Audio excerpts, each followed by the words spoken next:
Secretary, I won't waste your time. I appreciate you making time for us. Wanted to talk to you about the Frenchville project, the U.S. Route 1 project. I noticed in the release you talked about some benefits for both climate, equity, and also quality of life. What are those benefits as you see them?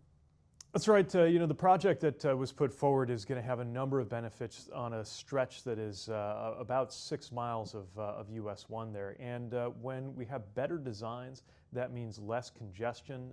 It can mean a smoother flow of vehicles. It's more of a state of good repair and a design that serves everybody in a multimodal fashion. All of that means that you can have better flow of goods as well as people and cleaner air. Excellent. Secretary, I know that also you had mentioned kind of some reasons there of why to tackle this specific area, talking about the regional hospital, the university in Fort Kent. Why so much money, $28 million on this project specifically in such a rural area of Maine?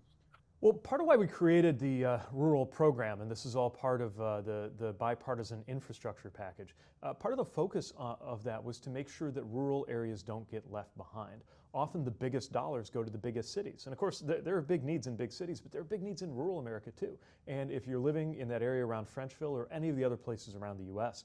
where we're funding these rural programs, we know that those investments can mean the world to a community's ability to thrive, whether we're talking about economic well-being or just the basic safety of having the kind of road that you need, including the kinds of improvements that are coming to US 1.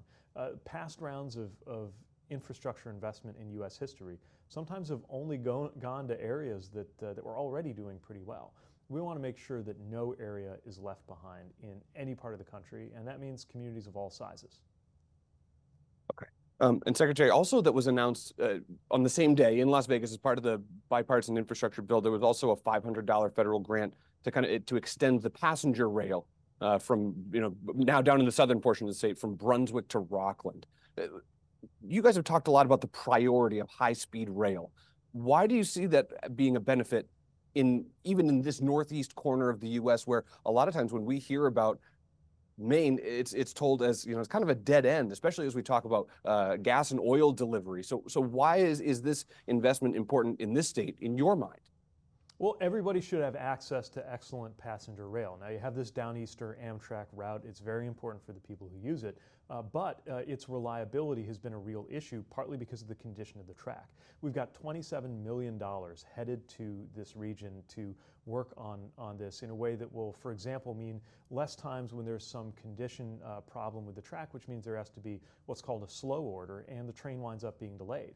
The more it's delayed, the less people can count on it, the less they ride it. The more reliable it is, the more people will ride it, and that can help pave the way for future expansion, have more trains running, add to the schedule, which I know is something that Amtrak is looking at very actively. So it's about quality, it's about convenience, it's about speed, and this is something that also benefits people who don't even use it, because the more people find there's an excellent rail option available to them, the less you have congestion on the roads.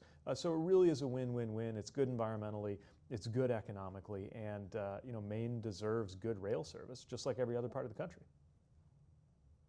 Secretary Buttigieg, I appreciate you taking some time to speak with us. I'm sorry that we were a little bit behind to some technical issues. Is there anything else that we haven't covered about the announcements that you wanted to make sure that the people of Maine know and why you're making these investments here? Yeah, one other investment I want to mention, it's not got the same dollar amount as the $27 million for rail or $28 million for US 1, the 27 for, let me start that answer over again. In addition to the large grants that are being announced, we have another one that we rolled out this week that is in the six figures, $400,000 going to the Bangor region. The reason I mention it alongside these much bigger grants is that it's about creating a vision that can eventually turn into a construction project for safety. So many communities around the country are looking at how their streets and roads can be designed so that you have fewer crashes and fewer injuries. The region around Bangor is a good example of that, and we know that this planning funding could lead to future opportunities for big projects. All right, Secretary Buttigieg, I appreciate your time. Thank you so much.